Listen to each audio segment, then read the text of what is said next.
ത്യാഗത്തിന്റെ സന്ദേശവുമായി കുരിശുമരണം ഏറ്റുവാങ്ങിയ യേശുദേവന്റെ പീഡാനുഭവ സ്മരണകളുമായി പാലാ നഗരത്തിൽ കുരിശിന്റെ വഴി. ഈശോയുടെ കബറടക്ക രൂപവും വഹിച്ചുകൊണ്ടുള്ള നഗരി കാണിക്കൽ പ്രദർശനത്തിൽ ആയിരങ്ങൾ പങ്കെടുത്തു. പാലാ ലാലം സെന്റ് മേരീസ് പള്ളിയും സെന്റ് ജോർജ് പുത്തൻപള്ളിയും സംയുക്തമായാണ് കുരിശിന്റെ വഴി പ്രദർശനം ഒരുക്കിയത്.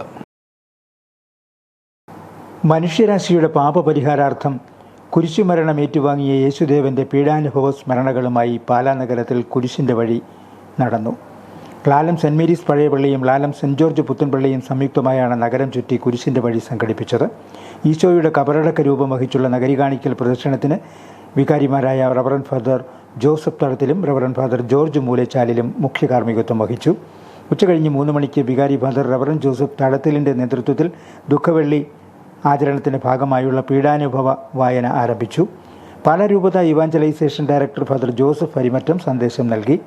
തുടർന്ന് പട്ടണം പൂർണ്ണമായി ചുറ്റിയുള്ള കുരിശിൻ്റെ വഴി പ്രദർശനം ആരംഭിച്ചു. പാലായുടെ പരിസര പ്രദേശങ്ങളിൽ നിന്നായി ആയിരങ്ങൾ കുരിശിൻ്റെ വഴിയിൽ പങ്കെടുത്തു. യേശുദേവന്റെ പീഡാസഹനങ്ങളെ ഓർമ്മിപ്പിക്കുന്ന 14 സ്ഥലങ്ങളാണ് നഗരത്തിൻ്റെ വിവിധ ഭാഗങ്ങളിലായി ക്രമീകരിച്ചിരുന്നത്. ലാലം പഴയ പള്ളിയിലും ലാലം പുത്തൻപള്ളിയിലും പ്രാരംഭ പ്രാർത്ഥനകൾക്ക് ശേഷം പുത്തൻപള്ളി ഗ്രോട്ടോയിലെത്തി 1-ാം സ്ഥലത്തെ പ്രാർത്ഥന നടന്നു. മനുഷ്യപുരത്തിൻ്റെ പാപപരിഹാരത്തിനുള്ള വിധി ആരംഭിച്ചു കഴിഞ്ഞു. ഈശോ പീലാത്തോസിന് മുമ്പിൽ നിൽക്കുന്നു. അവിടുത്തെ ഒന്ന് നോക്കുക. ചമ്മട്ടിയടിയേറ്റ ശരീരം, രക്തത്തിൽ ഒട്ടിപ്പിടിച്ച വസ്ത്രങ്ങൾ, തലയിൽ മുൾമുടി, ഉറക്കമൊഴിഞ്ഞ കണ്ണ്, ക്ഷീണത്താൽ വിറയ്ക്കുന്ന കൈകാലുകൾ, ദാഹിച്ചു വരേണ്ട നാവ്, ഉണങ്ങിയ ചുണ്ടുകൾ. പീലാത്തോസ് വിധിവാചകം ഉച്ചരിക്കുന്നു. കുറ്റമില്ലാത്തവൻ കുറ്റക്കാരനായി വിധിക്കപ്പെട്ടു. എങ്കിലും അവിടുന്ന് എല്ലാം നിശബ്ദനായി സഹിക്കുന്നു. എൻ്റെ ദൈവമായ കർത്താവേ, അങ്ങ് കുറ്റമറ്റവനായിരുന്നിട്ടും കുരിശുമരണത്തിന് വിധിക്കപ്പെട്ടുവല്ലോ. എന്നെ മറ്റുള്ളവർ തെറ്റിദ്ധരിക്കുമ്പോഴും നിർദ്ദയമായി വിമർശിക്കുമ്പോഴും കുറ്റക്കാരനായി വിധിക്കുമ്പോഴും അവയെല്ലാം അങ്ങേപ്പോലെ സമചിത്തനായി സഹിക്കുവാൻ എന്നെ അനുഗ്രഹിക്കണമേ.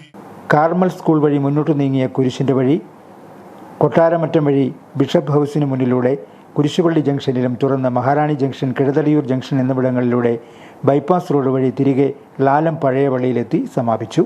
തുടർന്ന് സമാപന പ്രാർത്ഥനയും നേർച്ചക്കഞ്ഞി വിതരണവും നടന്നു. കുരിശിൻ്റെ വഴിയുടെ 14 സ്ഥലങ്ങളിൽ പ്രധാന 5 സ്ഥലങ്ങളിൽ പീഡാനുഭവ ഭാഗങ്ങൾ വായിച്ച് സന്ദേശം നൽകി.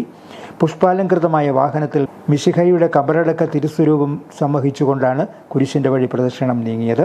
വികാരിമാരായ father Joseph Thalathil, father George Moolachalil, pastoral assistant father Joseph Alancheril, സഹവികാരിമാരായ father Joby Kunnakkattu, father Paul Kunnumpurathu, father Kuriakose Koottungal, കൈക്കാരന്മാരായ ടെൻസൺ വലിയകാപ്പിൽ, ജോർജ് കുട്ടി ഞാവളിൽ, ബേബിച്ചൻ ചക്കാലയ്ക്കൽ, സാബു തേനമാക്കൽ, അഗസ്റ്റിൻ ഉഴുത്തുവാൽ പുത്തൻപുരയ്ക്കൽ, റോയി ഉപ്പൂട്ടിൽ, ജോളി തോട്ടുങ്കൽ, നോബിൾ പാനായിൽ, കൺവീനർമാരായ രാജീവ് കൊച്ചുപറമ്പിൽ, രാജേഷ് പാറയിൽ, ലിജോ ആനിത്തോട്ടം തുടങ്ങിയവർ നേതൃത്വം നൽകി.